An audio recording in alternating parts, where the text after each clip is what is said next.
Hello and welcome to Lesson 1, The Effects of Trust and Distrust. I'm your course instructor, Hilary Sutcliffe from Society Inside. So, what are we going to cover in this first lesson?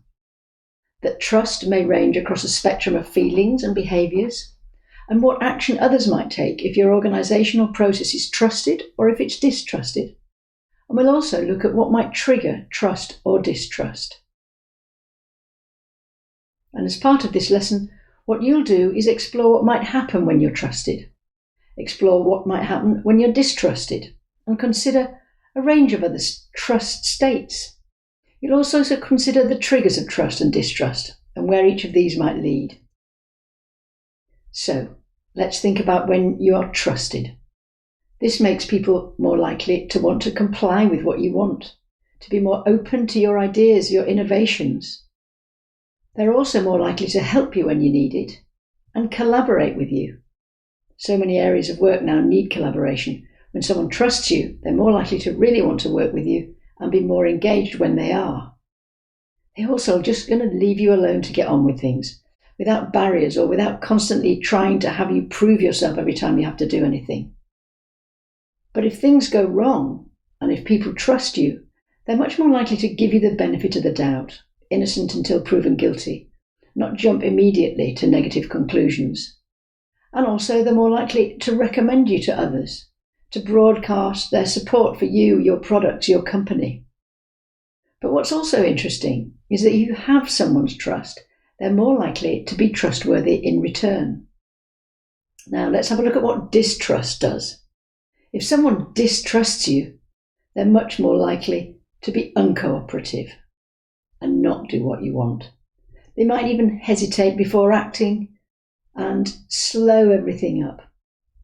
They might just avoid you, avoid meeting you, avoid working for you, avoid buying your products. Or they just might be difficult and unhelpful, disengaged, slow to do as you ask, not participate in things, detached. They're even more likely, if they distrust you, to tell everyone about it. In fact, much more likely than if they trusted you. But they'll also put a block on you, put active barriers in the way of you achieving what you want. But also, they'll assume the worst, jump to negative conclusions and actions with very little provocation. Or they'll just ignore you, and you'll be unable to engage with them or your own agenda. But trust is not really black and white. This idea that you trust someone or you don't trust someone, and that's that. Our feelings of trust and distrust are quite nuanced and range across a spectrum from passionate trust, which at its extremes can sometimes be blind trust, and through to passionate distrust, which again at its extreme can be blind distrust. And look at these various states in between. So we're going to explore these states using an example that might be a little too close to home for you at the moment: trust and distrust in the COVID-19 vaccine. Someone who has passionate trust in vaccines, they're going to be evangelical about them and active in persuading people to have the vaccine. This perhaps veers into blind trust when they're really inflexible in case of changing circumstances and aggressive in their approach to others who disagree. Then someone who has active trust. They may have concerns, but on balance, they've taken a decision to actively trust the vaccine, the system, and, they're fine. It would be okay. It wouldn't be approved if it wasn't safe. A passive trust, perhaps denote a disengagement from the issues, general compliance, yeah, vaccine, yeah, okay. Resigned trust is a new term, first used in relation to trust in science and technology to signal that actually I don't really trust you, but I haven't got any choice. So I'll act like I do this for now, but this might change. It's a very unstable sort of trust, and on the surface looks pretty much like trust. So you're buying someone's product or using someone's service, but all the time you're not happy with having to make this choice and being forced into this decision against your better judgment. And it can affect your feelings of trust in systems and technologies more generally.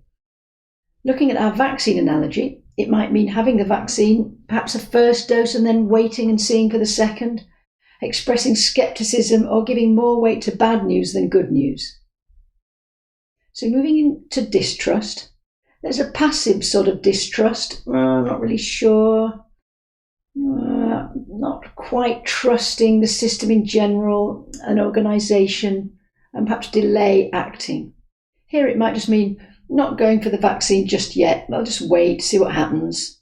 They're open to changing their view, but starting with a distrust mode.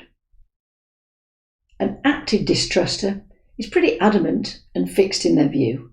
This vaccine, the approval process, this government is not to be trusted, so I'm not having it. And they're potentially open to new information, but it's going to have to be good. And then we get to our passionate distruster. They're very much against vaccines, extremely concerned about their effects, and will not have one. They may be actively campaigning for others not to have one. This could veer into blind distrust when they're very inflexible in changing circumstances, see contrary information as a conspiracy, and are aggressive in their approach to the subject. So, let's have a look at this in your world. The following exercises use this trust spectrum to consider trust and distrust in practice